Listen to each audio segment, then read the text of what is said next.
Salut les Gémeaux, j'espère que vous allez bien. C'est parti pour le mois de janvier. On va regarder un petit peu ce qui ressort. T'inquiète pas, on va pas faire des maths. Je vais juste te montrer un petit tips, on va dire, pour ton année 2025 que tu pourras aller faire par toi-même et regarder. Mais je vais t'expliquer après. Donc, je te rappelle que c'est une vidéo générale. Tu prends si les messages te parlent.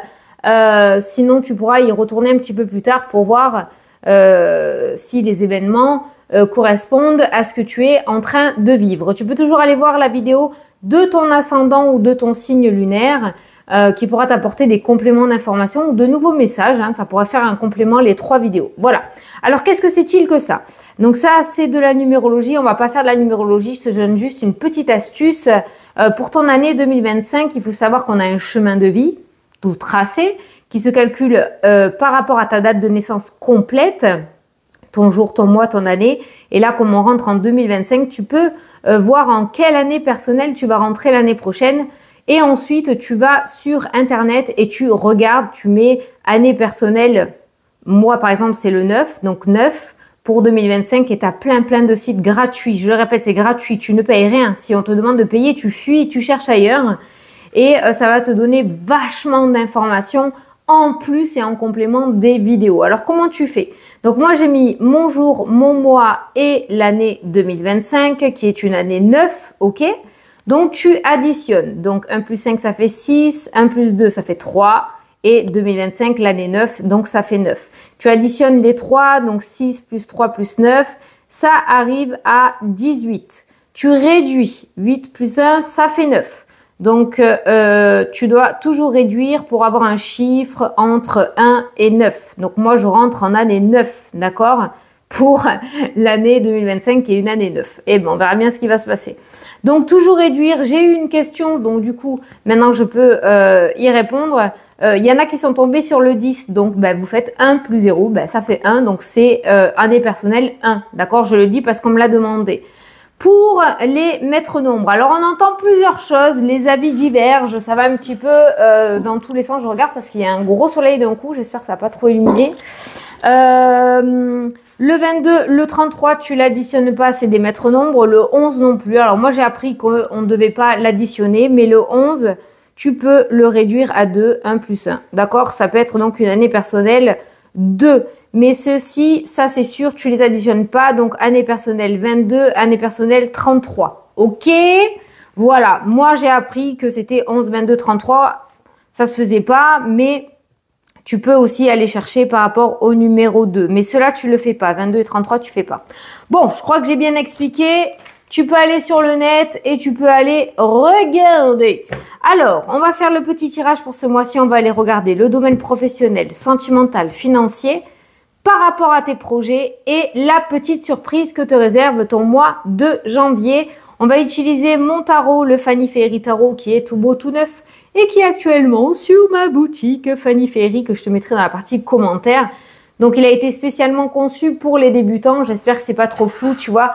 Il y a les mots-clés dessus. Alors, les plus confirmés, si les images vous plaisent, il n'y a pas de souci, ça reste un tarot. Mais j'ai vraiment pensé aux débutants en premier lieu.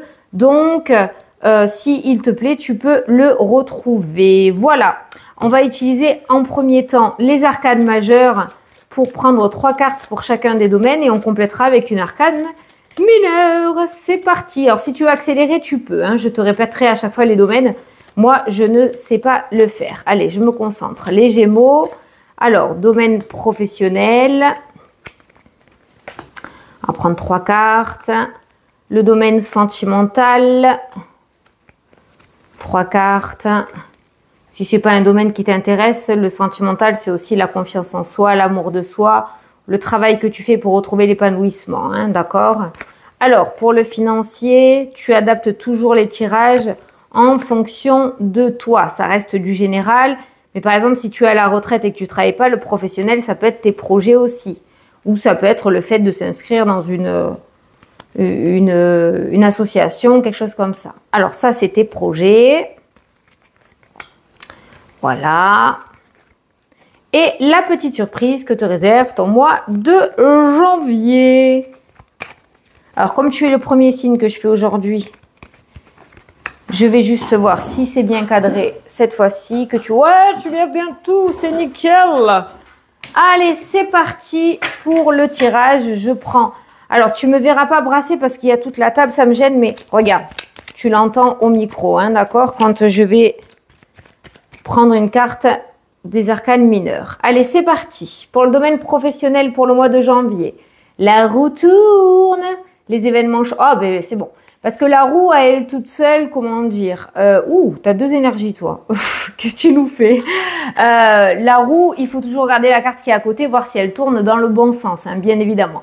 Donc, la roue de fortune indique un changement donc plutôt favorable. C'est comme si on recommençait quelque chose à zéro. Tu sais, on remet la roue sur le zéro, tu vois. On repart à zéro, il y a quelque chose de nouveau qui commence. On voit cette forme d'introspection, comme si tu allais te poser les bonnes questions, que tu étais en train de te poser les bonnes questions au moment où tu regardes la vidéo. Et avec cette envie de mettre de la nouveauté ou de partir sur quelque chose de nouveau. Vraiment partir sur quelque chose d'autre parce que le fou, c'est plutôt ça. C'est le fait d'un nouveau départ. Le fou, il part vers de nouveaux horizons et reste pas logiquement là où il est. Donc, il y a vraiment cette idée de repartir à zéro, de reprendre des études, de changer de carrière, de changer de voie, d'ouvrir une entreprise. Je donne à chaque fois les mêmes exemples, hein, mais tu l'adaptes à ta situation. Mais là, on voit bien que un nouveau départ se met en place dès le mois de janvier. La roue qui ressort, visiblement, ça se fait quand même plutôt calme. On aurait eu la tour à la place de l'ermite, je t'aurais dit, waouh, il y a une forme de licenciement inattendu, il y a quelque chose qui se casse la gueule. Mais là, il y a quelque chose de plutôt doux. Donc, je pense que c'est toi qui décides de prendre les choses en main et de changer radicalement quelque chose au niveau professionnel. Bon, l'ermite t'indique quand même qu'il faut le faire en toute réflexion et toute intelligence, pas de précipitation. On prend bien le temps de réfléchir, manière de pas se casser la gueule parce que tu vois, regarde, il y a cette carte-là qui s'est retournée au moment où je te dis ça. On a le 5 de denier qui nous parle de perte et de manque matériel. Donc, on fait attention quand même à bien réfléchir, à bien tout calculer, manière de pas se mettre dans la mouise financièrement. Le fou est plutôt foufou. Moi, je l'associe à un enfant qui va monter à un arbre sans trop réfléchir à savoir s'il va tomber ou pas. Le fou a pas mal de confiance en lui, ça c'est clair et net. Il se fiche un petit peu de ce qu'il va trouver. Lui, tout ce qu'il veut, c'est voguer vers de nouveaux horizons. Donc, attention quand même à bien réfléchir, à bien tout calculer. Mais on va aller prendre une carte des arcanes mineurs. Je pense que ça devrait relativement bien se passer. Ça fait peut-être un moment déjà que tu y réfléchis. Alors, par rapport au domaine professionnel, pour les Gémeaux, hop, on a le 9 d'épée. Donc, on voit là cette notion d'isolement, quand même, de pas mal d'anxiété. Donc, peut-être que tu es en burn-out, peut-être que tu es en dépression, que tu sens vraiment terriblement que tu n'es plus à ta juste place dans ce domaine professionnel. Donc, tu peux y aller, tu peux mettre des choses en place, tu peux changer ta voie professionnelle ou ta vie professionnelle, mais prends quand même ce temps de bien tout structurer avant et pas partir comme ça à l'aventure sans que ce soit bien cadré, d'accord? Voilà, on a eu quand même ce manque, tu pourrais t'y mettre les deux pieds dedans. C'est le petit conseil du tarot, mais en tout cas, tu peux y aller. Voilà, tu peux y aller. Cette situation-là n'est pas confortable pour toi. Le 10 d'épée, ça c'est le 9 d'épée. Le 10 d'épée annonce la fin d'un cycle douloureux. Tu y es presque. Je pense que tu es arrivé au bout du bout et tu peux mettre la nouveauté en place. Mais réfléchis bien, fais pas l'enfant. Allez, le domaine sentimental. Pour le professionnel, là, je pense qu'il y a certains Gémeaux qui doivent avoir un tempérament de feu, là, qui sont plutôt pète sec et qui doivent y aller vraiment. C'est pour ça qu'on vous dit, oh, tranquille, hein, d'accord? On freine les chevaux, il n'y a pas de souci. On te suit, mais tu vas mollo et tu structures. Fais pas comme d'habitude. Alors, domaine sentimental, on a le jugement, on a le chariot et on a la mort. Donc, il y a une forme de transformation qui ressort par rapport au domaine sentimental. Peut-être que ces derniers temps, ça allait un petit peu dans tous les sens, mais tu as réussi à garder le cap. Soit dans ton couple, il y a eu un petit peu de haut et de bas par rapport à ce domaine. C'est-à-dire, vous avez dû à des situations extérieures maintenir le cap comme vous avez pu avec la carte du chariot. mais on voit une belle transformation. Cette carte de la mort n'est pas une fin dans le sens où ça nous indique une rupture. C'est une forme de nouveau départ, d'accord? Recommencer à zéro. Voilà, il y a eu des grosses difficultés peut-être dans ton couple en 2024, mais on voit qu'en 2025, dès le mois de janvier, on prend ses bonnes résolutions, on laisse 2024 derrière soi ainsi que les problèmes de couple et on repart à zéro. Ce qui m'indique en général que du coup la relation peut être sauvée et que on peut se retrouver comme au premier jour. Voilà. Pour les personnes célibataires, il pourrait y avoir la fin d'un célibat, il pourrait y avoir une rencontre qui ressort ce mois-ci, d'accord. Les cartes sont plutôt douces, plutôt gentilles, qui parlent beaucoup de victoire. Peut-être qu'il va falloir que tu réapprennes à aimer ou réapprennes à être aimé dû à des blessures du passé, mais tu devrais réussir à pouvoir tourner la page et à aller de l'avant, ou en tout cas la personne que tu pourrais rencontrer pourrait t'aider justement à tourner la page et à t'apprendre à être aimé ou à aimer à nouveau. Si tu ne veux absolument pas entendre parler du domaine sentimental, ça peut nous indiquer du fait que tu te reconstruis favorablement et que ce début d'année était extrêmement favorable par rapport à ça. En tout cas, tu es sur le bon chemin. On prend une carte. Voilà. On a le 10 de bâton. Tu vois, c'est ce que je te disais. Les responsabilités, le surmenage. C'est ce que je te disais. Les situations extérieures qui empiètent et ton couple. Peut-être le pro, tu sais, on vit à 1000 à l'heure, hein, courir partout et vous vous êtes peut-être un petit peu oublié. Et vous décidez dès ce mois de janvier de, cette fois-ci, être un petit peu égoïste et vous mettre au premier plan et de laisser un petit peu tout ça de côté pour pouvoir voilà, vous retrouver. Si tu es célibataire, on voit que il y a la fin de quelque chose de lourd qui sort de tes épaules, qui tombe de tes épaules, ce fardeau là que tu portais, on voit qu'il y a cette forme de deuil, ok, tu décides de laisser vraiment le passé au passé et tu décides d'aller de l'avant et tu es peut-être prêt ou prête à enfin rencontrer quelqu'un et ouvrir ton cœur. Et encore une fois, si tu ne veux pas entendre parler du domaine sentimental, on voit que ce travail sur toi que tu as fait ou que tu es sur le point de faire va être extrêmement bénéfique et va t'amener cette notion de libération et de renouveau. Je regarde si tu vois bien les cartes, je me lève, voilà, tu les vois bien. Donc, on pourrait parler de renaissance, un petit peu comme le phénix par rapport au domaine sentimental, peu importe ce que tu vis. Actuellement, il y a le renouveau, une page qui se tourne très favorablement. Voilà. Alors, par rapport au domaine financier, on a l'empereur qui ressort, qui me parle de stabilité. Waouh! Alors, j'ai l'impression, alors ça pourrait me faire penser, voilà, peut-être que tu vas décider de moins dépenser, de te faire plaisir bien évidemment, mais de gérer un petit peu mieux ton budget, de changer de stratégie, peut-être même de prendre un conseiller ou d'écouter un conseiller qui pourra peut-être te guider pour pouvoir placer, pour pouvoir investir, ou pour pouvoir gérer ton budget. Alors ça peut être quelqu'un de confirmé comme un banquier ou autre. Ça peut être un membre de ta famille aussi qui va t'aider un petit peu à gérer tes comptes. En tout cas, ce qui se met en place là et cette structure financière qui se met en place dans le tirage t'amène vraiment, c'est la meilleure carte, le monde, à quelque chose d'extrêmement favorable où tu vas réussir à avoir ce sentiment de bien-être et de sécurité financière. Ces cartes-là peuvent être toi aussi le fait d'apprendre à gérer ton budget pour que ce soit bien stable. Tu es peut-être quelqu'un qui aime faire beaucoup plaisir et du coup tu te retrouves souvent plus toi dans la mouise parce que tu as voulu faire plaisir aux autres, plus dans cette énergie-là, tu vois.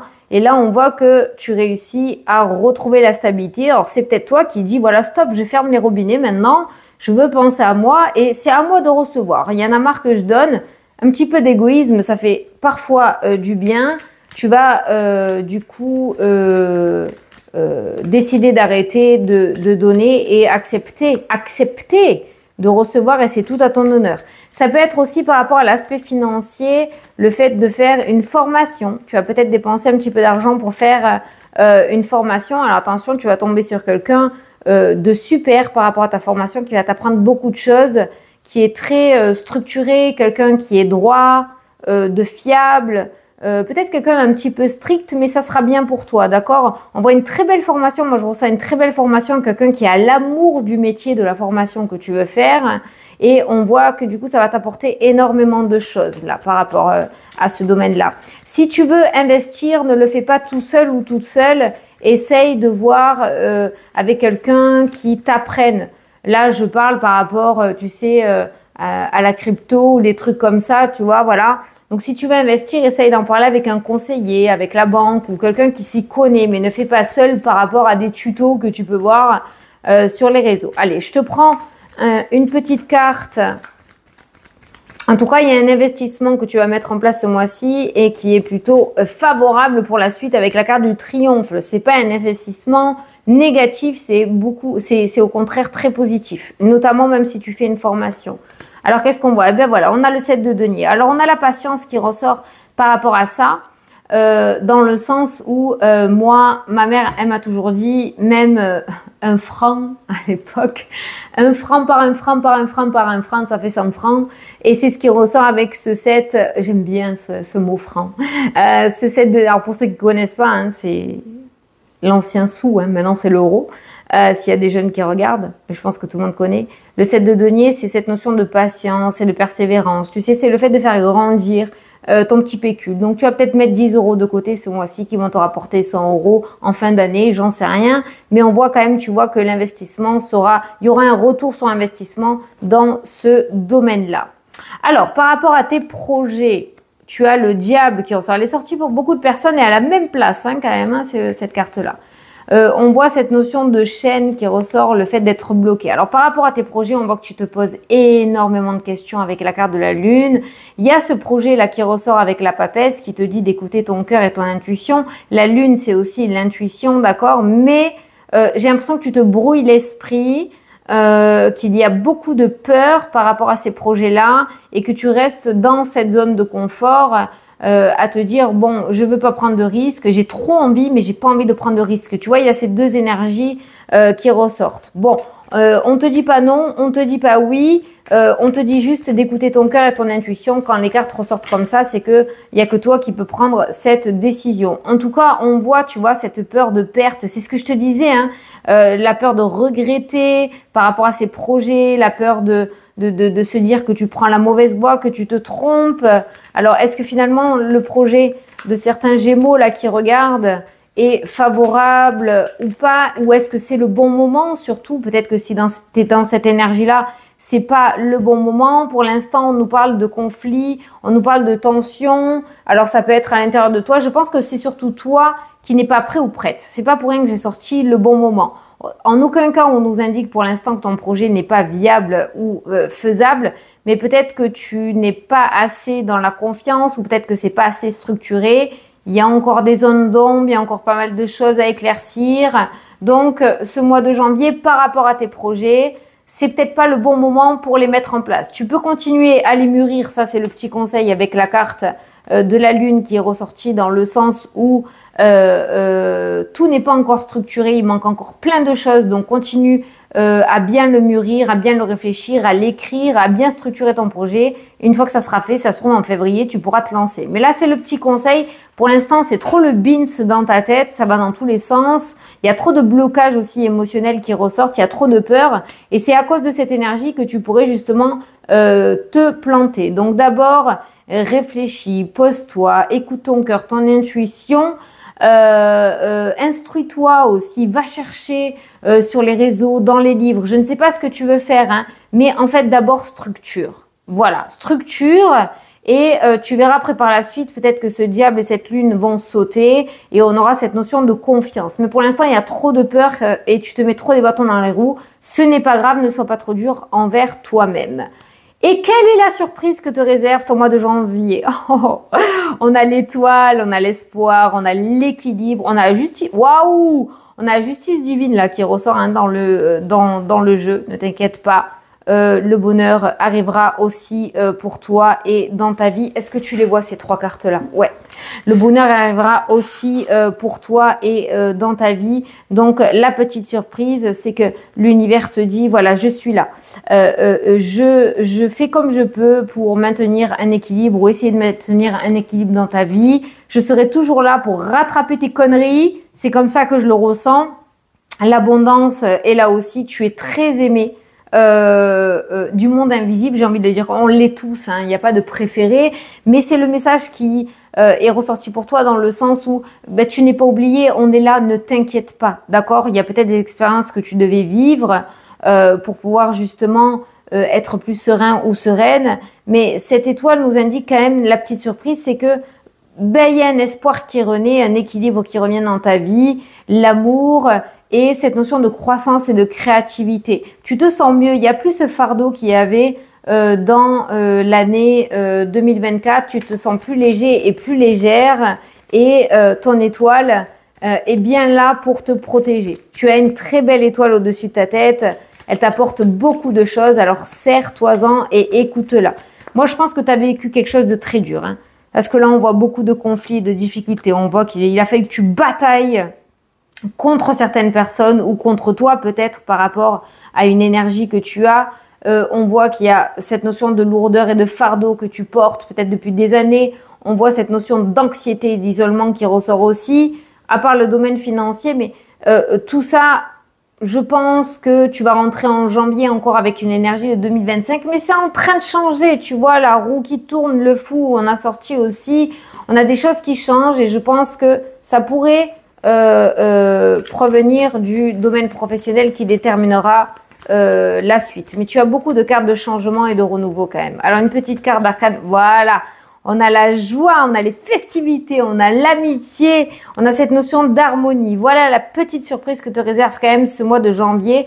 Et je vais encore parler de libération, je vais encore parler de soulagement, du phénix qui renaît de ses cendres pour ce mois de janvier pour toi qui est Gémeaux. Je me lève parce que ma vidéo est en haut. Je te fais de gros bisous. Je te souhaite un très beau mois de janvier et je te dis à la prochaine pour les prochaines vidéos. J'espère que j'ai pu t'apporter des réponses et d'éclaircissements.